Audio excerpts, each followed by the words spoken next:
Queridos irmãos, queridas irmãs, que a paz do Divino Mestre Jesus esteja conosco.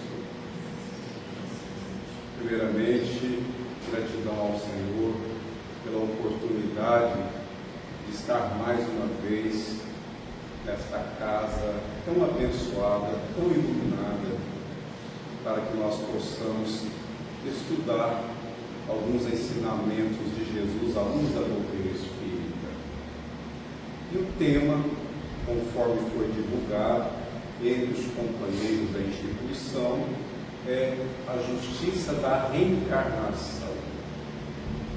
Existem aqueles que alegam que compreender a pluralidade das existências é algo muito complexo, mas nós sabemos que é um dos fundamentos da doutrina espírita. Existem aqueles também que dizem assim, mas se eu vivi em outras épocas, por que eu não me recordo dessas experiências? Ainda bem que não, porque nem sempre nós tivemos um passado do qual nós nos orgulhássemos, considerando que no pretérito nós éramos mais ignorantes. Com o tempo, vamos evoluindo. Quando falamos em evolução, é muito importante também que nós enfatizemos que é um movimento de ascensão, de ascendência.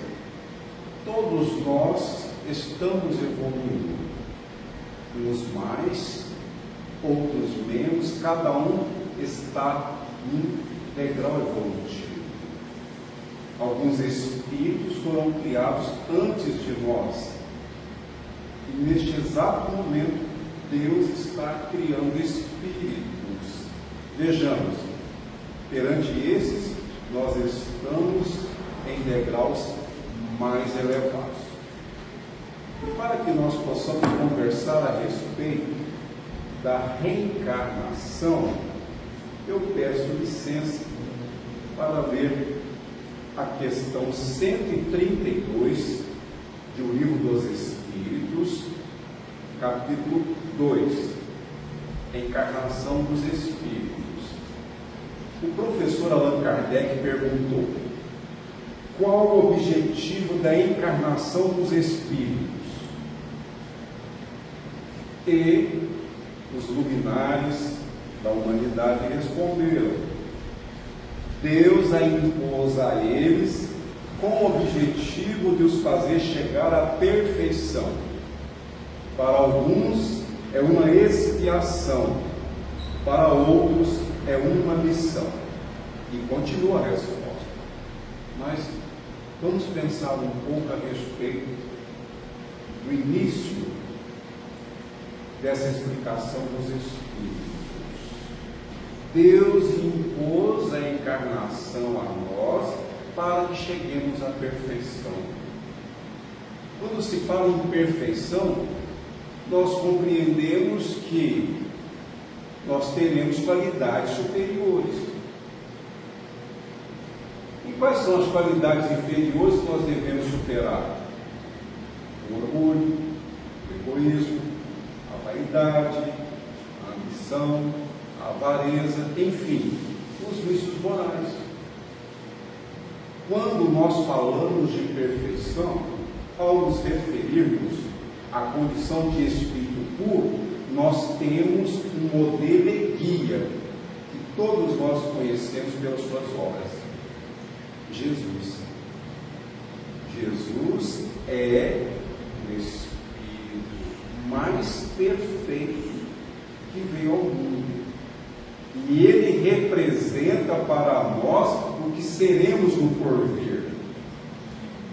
As potências angélicas que em Jesus estão na plenitude, para nós, através das reencarnações, estão em desenvolvimento. Então, quando nós paramos para refletirmos na grandeza espiritual do Cristo, nós também precisamos perceber o quanto Deus é justo, porque através da reencarnação todos teremos as mesmas oportunidades. de sermos espíritos emancipados, espíritos que estaremos numa posição espiritual tal que nós não precisamos mais de reencarnações, ou melhor, não precisaremos mais no futuro. Mas até lá, é importante que nós passemos pelas provações, pelas expiações, que cumpramos com as nossas missões. Alguém pode ter dúvidas a respeito de provação e expiação. E Emmanuel, sendo interpelado a respeito, ele respondeu, conforme consta no livro O Consolador, a respeito da diferença entre provação e expiação. Disse o benfeitor: a provação é a luta que ensina ao discípulo rebelde e preguiçoso a estrada do trabalho e da edificação espiritual. E a expiação é a pena imposta ao malfeitor que comete um crime. Vejamos que Emmanuel, embora sendo contundente com a sua resposta, deixou bem claro para nós que todos estamos passando por provações que são os desafios, que são as lutas que todos nós temos.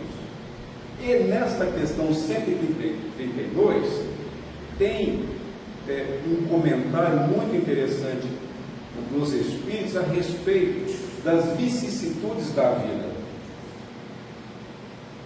Vejamos: todavia, para que os Espíritos alcancem a perfeição, devem suportar todas as vicissitudes da existência corporal. E as vicissitudes são as adversidades que ocorrem conosco. Ninguém vive sem enfrentar vicissitudes. Nenhum de nós está livre. E antes das nossas reencarnações, muitos de nós tivemos a lucidez para escolhermos as nossas provas. Alguém certa feita disse-me: mas eu estou sofrendo assim porque com certeza eu pedi. Já outra pessoa disse-me: o que fiz a Deus para passar por isso? Para a primeira eu concordei, para a segunda pessoa eu disse: a Deus você não fez nada, mas com certeza fez aos seus semelhantes. Por isso que você está passando por essa expiação, sendo diferença, ou melhor, sendo diferente de provação. A expiação é a consequência, é o efeito daquilo que nós fizemos, onde infringimos as leis divinas. Todos nós, ainda, por mais que não tenhamos a lembrança do que nós programamos para reencarnarmos, mas existem alguns aspectos dos quais nós não conseguimos escapar. Dentre esses, a união conjugal. E sobre os resgates de dívidas, sobre dívidas interrompidas, dívidas agravadas, peço licença para falar de uma dívida interrompida. E o Deu era casado com Marcela, e eles tiveram 3 filhos: Alberto, Sônia e Márcia. E o Deu era um homem honesto, trabalhador, até que conhecera a jovem Mara e por ela se apaixonaram. A partir do instante que ele se apaixonou por Mara, ele começou a sentir por Marcela uma aversão, começou a antipatizar-se da esposa. E os espíritos amigos que estavam acompanhando aquele grupo de espíritos, eles estavam ali naquele lar atendendo às rogativas de Marcela, que perceberam a mudança no comportamento de Deus. E ele chegava em casa embriagado, trazendo as marcas da infidelidade conjugal. Marcela ficava muito triste, e sempre que ela reclamava das necessidades ficava muito irritado, ficava revoltado, ficava de tal forma que tudo que ela dizia para ele era motivo de gritos, de agressões verbais. E em uma dessas ocasiões, o seu filho Roberto acordou no meio da noite, quando ele e o Deus estavam discutindo com Marcela, ela só ouvindo. Ele, Roberto, chorando, foi até a sua mãe para, de alguma forma, consolá-la, porque ela estava chorando. E ele, o Deus, começou a agredir Roberto, começou a bater em seu filho, chamando-o de palhaço, de bandido, como se aquela criança não fosse seu filho. Os espíritos amigos estavam ali, acompanhando aquele conflito doméstico. Mara estava na mente de Judeu. E aí, quando o espírito de André Luiz contou essa história no livro Ação e Reação, através do médium Francisco Cândido Xavier, ele nos chamou a atenção para o fato dos nossos pensamentos. Se os encarnados soubessem como se projetam os seus pensamentos. Então, quando nós pensamos, os espíritos veem as imagens, ouvem aquilo que nós estamos pensando. Os espíritos mais infelizes, eles percebem também os nossos pensamentos pela exteriorização do nosso corpo espiritual, as nossas vibrações. Então, Judeu, que começou a afastar-se de Marcela como esposo, ele queria livrar-se do casamento para poder ter a sua vida com Mara. Então ele pensou assim, como ela e os espíritos ouviram seus pensamentos, ela, a sua esposa, era uma mãe dedicada, se ele se divorciasse dela, ele não ficaria com as filhas, porque ele era apaixonado. Mas Roberto, o filho mais velho, ele tinha muita antipatia dele. Então ele pensou em tirar a vida da esposa. Ele pensou em assassinar Marcela. E ele pensando isso, os espíritos benfeitores tomaram as devidas providências, entre essas colocando guardiães para protegerem aquele lar. Certo dia, os espíritos amigos foram notificados de que aquela trama de Judeu estava prestes a se consumar, porque ele estava de posse de uma arma de fogo e naquela noite mesmo ele iria assassinar a esposa. O que os espíritos fizeram? Dentre esses que foram até o lar para poder evitar aquela tragédia, o mentor Silas fez com que uma das filhas saísse do corpo durante o sono e visse as imagens projetadas pela mente do pai dele usando a arma de fogo para matar sua mãe.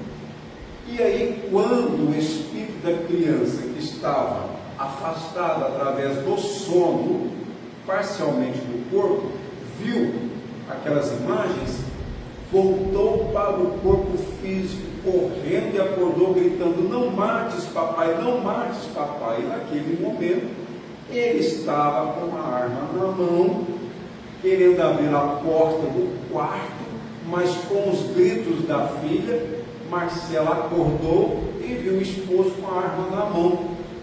O que ela deduziu?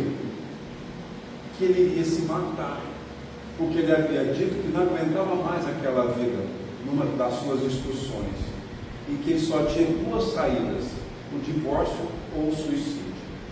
E ela cautelosamente tirou a arma da mão dele e disse que sim, ele estava liberado, ele poderia seguir o seu caminho.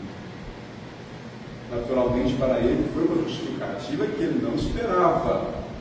Afinal de contas, a intenção dele era matá-la, mas para ela, ele queria se matar. Ocorre que, resumindo a história, Ildeu e Marcela já tinham várias reencarnações onde precisavam ajustar perante a contabilidade divina a maneira como estavam evoluindo. Eles se comprometeram de alguma forma, e perante a contabilidade divina, nós precisamos ressarcir os nossos débitos. Muitos de nós, quando reencarnamos, para resgatarmos alguns débitos, nós adquirimos outros. E Ildeu, na encarnação passada, ele foi casado com Marcela também. Vejamos, ele foi casado com Marcela, mas ele teve uma aventura extraconjugal, conheceu uma moça, separou-se de Marcela.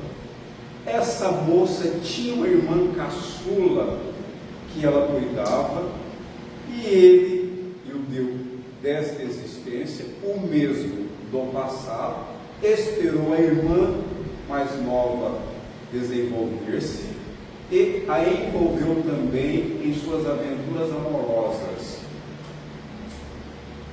De tal forma, ele era um espírito irresponsável que acabou lançando as duas no baixo benefício. Marcela, na encarnação passada, como foi abandonada por ele, Ildeu, depois de 5 anos, ela conheceu um homem trabalhador e honesto e com ele se casaram.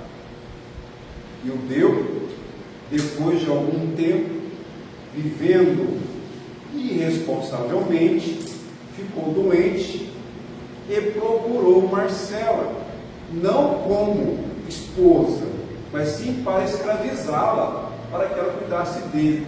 Mas, ao deparar com Marcela casada com outro homem infeliz, o que ele fez? Matou aquele homem, tirou a vida daquele homem. Com o tempo, todos desencarnaram, e no mundo espiritual, os benfeitores espirituais deliberaram que a maior responsabilidade perante aquelas dívidas era de Ildeu, que eles reencarnariam. E Marcela aceitou ser esposa dele novamente nessa existência.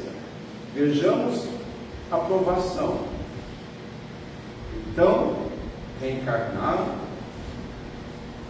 Roberto é o segundo esposo de Marcela da outra existência, que ele tirou a vida, e as duas filhas, Sônia e Márcia, foram as amantes do passado que ele levou à viciação. Então ele tinha instintivamente muito carinho pelas filhas, com as quais no passado ele tivera ligações ilícitas, e aversão com Roberto, que foi aquele de quem ele tirou a vida do pretérito. Vejamos, meus irmãos e minhas irmãs, Ildeu continua o mesmo, irresponsável, trazendo consigo as suas más tendências. E quando nós reencarnamos, nós trazemos conosco os resultados das nossas experiências. Então, se nós, no passado, falimos, como o caso de Ildeu, não honrou o matrimônio, foi homicida, foi alguém que a convivência trouxe perturbação para aqueles espíritos, ele precisava superar aquelas dificuldades íntimas. E aí, quando nós falamos de tentações, as tentações se manifestam através das nossas fraquezas, das nossas fragilidades. Alguém diz assim: nossa, mas eu estou muito tentado a fazer isso ou a fazer aquilo. Nós já trazemos conosco essas tendências. Disse Allan Kardec que se conhece o verdadeiro espírita pelo esforço que ele faz em domar as suas más tendências e em se transformar moralmente. Aí nós nos perguntamos: mas parece que esse judeu não tem jeito. Parece que este homem sempre vai ser essa coisa ruim, entre aspas. Na verdade, meus irmãos, minhas irmãs, Deus não desiste de nós. Deus não castiga. Deus não pune seus filhos. Deus corrige. E através das expiações, que são as consequências dos nossos erros, Deus vai nos instruindo, nós vamos aprendendo com os resultados daquilo que nós praticamos, onde contrariamos as leis divinas. E o Deus fracassou novamente. Ele devolveu o pagamento da sua dívida. Mas ele precisa resgatar os seus débitos. E aí, como vai acontecer? Vejamos as hipóteses que o Espírito Superior trouxe a respeito deste caso especificamente. E o Deus vai desencarnar e vai ver que ele fracassou numa existência e fracassou na outra. Marcela, nesta encarnação, separada de judeu, vai criar os 3 filhos como mãe separada. Se ela fracassar na sua missão materna, se perder naquela existência, tudo que acontecer com ela e com as filhas e com o filho de ruim, a maior responsabilidade será dele, de judeu, porque para ela e para os filhos são fatores atenuantes, uma vez que judeu afastou-se do lar. Digamos que esses espíritos, Marcela, Roberto, Sônia e Márcia, se elevem para esferas superiores, vivendo como espíritos mais felizes. Ele, o judeu, precisa resgatar os seus débitos, mas será com eles? Não. Vai ser com outros espíritos que precisam passar por experiências próprias daquelas falências morais de judeu. Então são espíritos resgatando com espíritos por conta das fraquezas espirituais que trazem. Como é isso? Se o espírito fracassou no matrimônio, agora o judeu vai casar-se com outra mulher e vai ter que superar a tentação de infidelidade conjugal. Vai ter que trabalhar os seus sentimentos, porque ninguém vai evoluir se não aprimorar o cérebro através do estudo e burilar os sentimentos através da prática do amor ao próximo. Então nós precisamos trabalhar os nossos sentimentos. Daí, quando falamos em reforma íntima, em reforma interior, nós temos o Evangelho de Jesus, a referência para que possamos vencer em nós as nossas más tendências. Ele, judeu, não está perdido. Não. Quem diz assim: nossa, mas este homem é incorrigível, essa mulher não tem jeito. Não. As leis de Deus são muito ricas. Não faltarão oportunidades, não faltarão reencarnações para que consigam vencer eles mesmos. E aí nos resta uma pergunta muito importante: quando desencarnarmos, nós iremos com mais dívidas ou com menos? Isso é importante.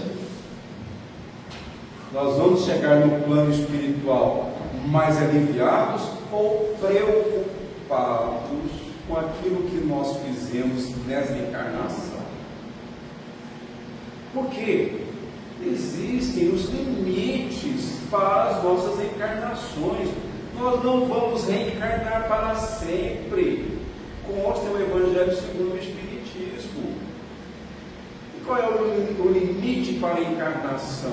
Vejamos, nós vamos reencarnando, passando pelas experiências, vamos aprendendo, vamos evoluindo, mas o nosso corpo espiritual também vai se aprimorando, se eterizando, se depurando, e chega um momento em que nós não temos mais o corpo físico como nós conhecemos, o nosso corpo espiritual vai se tornando tão puro que ele se confunde com o próprio espírito. Essa é a condição do espírito puro ou do puro espírito. E todos nós estamos destinados a essa condição espiritual. Alguém aqui também já parou para pensar que vai ser muito feliz, uma felicidade eterna? Uma felicidade que nunca vai acabar? Alguém já parou para pensar, o que é isso? Nossa, eu serei feliz para sempre. Para sempre. Aí alguém diz assim, na próxima encarnação eu não quero nascer neste mundo. Inclusive, quem me disse que não quer nascer neste mundo, eu perguntei, você quer nascer aonde? Porque nós precisamos deste mundo. Nós precisamos dessa escola, como dizem os Espíritos. Porque o nosso mundo é de provas e expiações. Nós precisamos passar por essas experiências. E ninguém vai conseguir elevar-se se não passar pelas reencarnações. Alguém pode, numa encarnação, ter um progresso muito significativo. Pode sim. E aí, o que nós estamos fazendo das nossas oportunidades? No lar, convivendo com os nossos familiares. Alguém diz assim, nossa, mas aquele parente é tão difícil. Será que aquele parente não pensa o mesmo de nós? Não pensa o mesmo da pessoa que está falando isso? Porque, segundo Emmanuel, na lição Nossas Cruzes, esses parentes difíceis são nossas cruzes. As enfermidades do corpo físico são nossas cruzes. Essas lutas são as cruzes que todos nós devemos carregar. Ainda ontem eu ouvi um familiar que está enfermo. Ele disse que só pensando no futuro, no porvir, na felicidade que o aguarda. Olha aí a transformação que a dor vai operando em quem sofre. Porque nós não queremos sofrer. Ninguém quer passar pela dor, mas a dor tem uma função pedagógica.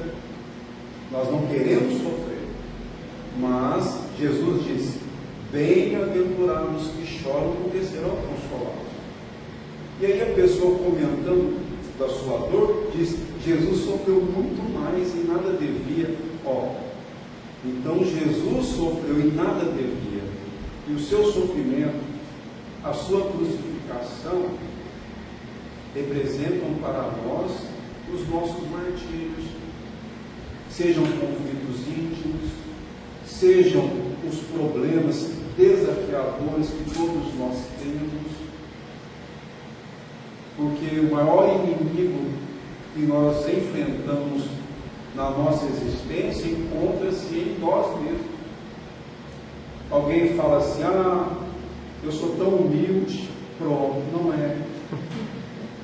Porque o humilde desconhece a própria virtude. A pessoa humilde não sabe que é assim. Agora, o orgulhoso, e aí vamos falar de nós. Todos nós estamos muito bem com o nosso orgulho, não estamos? Porque nós achamos que somos melhores do que os outros. Olha só, é assim? Bom, então, me perdoe. Mas quando nós nos sentimos melhores do que os nossos semelhantes, nós estamos manifestando o nosso orgulho. Por que está acontecendo isso comigo? Eu não mereço passar por isso. Merece, merece sim. Então, se algo acontecer conosco que não dependeu de nós nessa existência, saibamos que nós não estamos convivendo com as pessoas por acaso, principalmente os nossos familiares. E na maioria dos matrimônios, a maioria dos matrimônios é baseada em causas do passado. Espíritos estão resgatando. E aí alguém pode até argumentar, como aconteceu certa feita eu falando a respeito deste tema. Uma senhora perguntou: quer dizer que na próxima encarnação eu vou ter que voltar com o marido que eu separei dele? Eu falei: não é assim que acontece. Emmanuel diz que o divórcio é compromisso adiado. Então você vai adiar esse compromisso, talvez na próxima encarnação o seu esposo venha como seu filho. Ela sorriu. Acho que ela se sentiu aliviada. Vai saber. Eu não sei da história toda. Como diz, toda história tem dois lados. Mas pode sim ser filho, pode ser irmão, pode ser filha. Agora é importante que nós também tenhamos em mente, conforme perguntou Allan Kardec na questão 621 no Livro dos Espíritos, onde está escrita a lei de Deus? Na consciência. A nossa consciência é o tribunal divino. A nossa consciência mostra para nós onde é que nós erramos. Então, para o espírito que faliu na sua jornada evolutiva, existem 3 momentos muito importantes para que ele possa se reajustar perante a contabilidade divina. É o momento do arrependimento, o da expiação e o da reparação. Porque o nosso irmão judeu vai chegar um momento em que ele vai se arrepender. Quando alguém faz algo muito ruim, vamos envolver esse alguém no algodão da prece. Vamos orar por este irmão, por essa irmã. Por quê? Porque as consequências, elas não erram de endereço. A pessoa vai colher exatamente o que plantou. Então vem o momento do arrependimento. Às vezes antes do arrependimento vem o remorso, o sentimento de culpa. Por que eu fiz isso? Eu não sou nada, eu não valho nada, eu deveria ser integrado, deixar de existir, ficar se martirizando. Essa é a culpa. O arrependimento é um grau mais avançado. Você sai do remorso, porque o arrependido ele procura reparar aquilo que ele fez, ele procura meios para se libertar daquela culpa. Então ele passa para a reparação e sofre em si mesmo a expiação, que são os efeitos do mal que fez. E aí alguém diz assim: nossa, a lei ela é dura, ela é rigorosa. A lei não é, mas nós aprendemos na doutrina espírita que a misericórdia vem antes da justiça. Para quem ignora esses ensinamentos, para quem ainda tem a predominância da ignorância. Ignorância essa que se manifesta através do orgulho, do egoísmo, dos sentimentos vis. Para aquele que sabe o que deve fazer, mas posterga, vive protelando as oportunidades, malbaratando o tempo, não cumprindo com seus deveres, negligenciando de fato, para esses a justiça vai chegar primeiro. Quando é que nós vamos reparar as nossas faltas? Quando tivermos consciência delas. Então eu era desta forma, sim, eu vou mudar, eu vou melhorar. Emmanuel tem uma frase fantástica. que é muito consoladora para todos nós. Diz assim: quando a lei de Deus encontra o devedor trabalhando no bem, ela manda que a cobrança da dívida seja suspensa por período indeterminado ou anulada. Vou repetir porque vale a pena, porque todos nós somos mais ou menos devedores. Quando a lei de Deus encontra o devedor trabalhando no bem, manda que a cobrança seja suspensa por período indeterminado ou anulado. Entendemos agora o que é a misericórdia chegando antes da justiça? Então, todos os dias nós estamos semeando. E o bem que nós fazemos é o nosso advogado. O bem que nós praticamos é a voz que há de nos defender. Quando alguém fala assim, o mundo dá muitas voltas, outra pessoa disse, não dá voltas, dá cambalhotas, porque passa muito rápido. Ainda há pouco tempo alguém disse, nossa, mas fulano tem um jeito de ser, e enfatizou um defeito desta pessoa. Eu falei, não fale isso porque você vai se surpreender tendo os mesmos defeitos, mas aconteceu.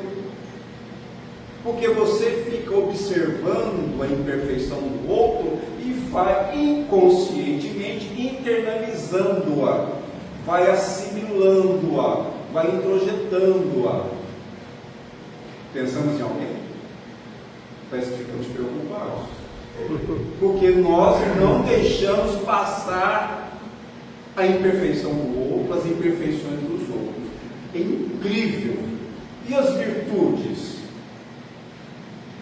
Por que nós não nos ocupamos mais de observarmos as virtudes? Mas antes de observarmos as virtudes dos outros, bem como suas qualidades inferiores, vamos observar o que temos em nós.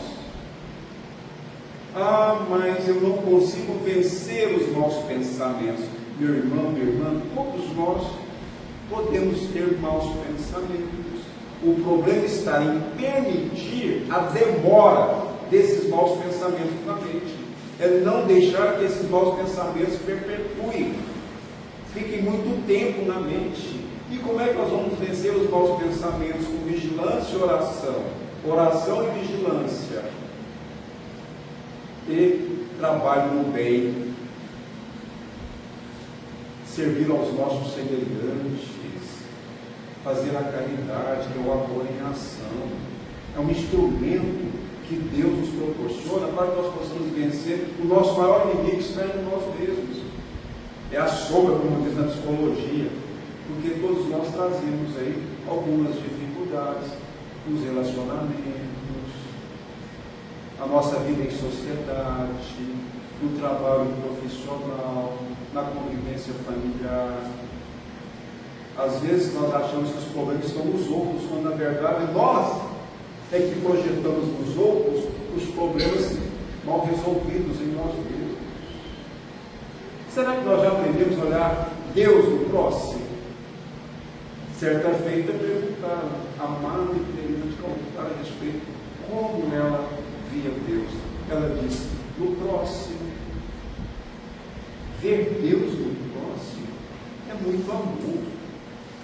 É muito amor. Como é que nós estamos olhando para os nossos irmãos que estão passando por provações que às vezes são desconsiderados pela sociedade, vivem à margem dessa, que são rotulados com adjetivos pejorativos? Como é que nós estamos olhando esses nossos irmãos e nossas irmãs? Com benevolência? Com indulgência? Ou não? Porque olhar aqueles que vivem à margem da sociedade com benevolência, com indulgência, é não julgá-los, não rotulá-los, não condená-los. Não estou falando aqui de conivência com o mal, estou falando de entendimento do outro, de empatia. Porque em sã consciência quem pode dizer que não está sujeito a quedas morais?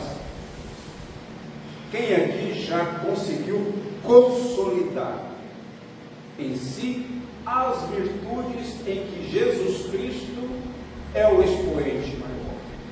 Nenhum de nós. Nenhum de nós. Ainda somos espíritos falíveis, ainda somos espíritos que precisamos trabalhar muito em nosso aprimoramento espiritual. E, portanto, para finalizar, eu quero ressaltar com vocês, meus irmãos e minhas irmãs, na condição de aprendiz do Evangelho, a questão 886 de O Livro dos Espíritos, quando Allan Kardec perguntou para os espíritos qual o verdadeiro sentido da palavra caridade, como a entende Jesus? E eles responderam: benevolência para com todos, indulgência para com as imperfeições alheias e perdão das ofensas. Façamos isso e seremos salvos. Que Jesus nos abençoe, nos ampare, nos ilumine. Gratidão.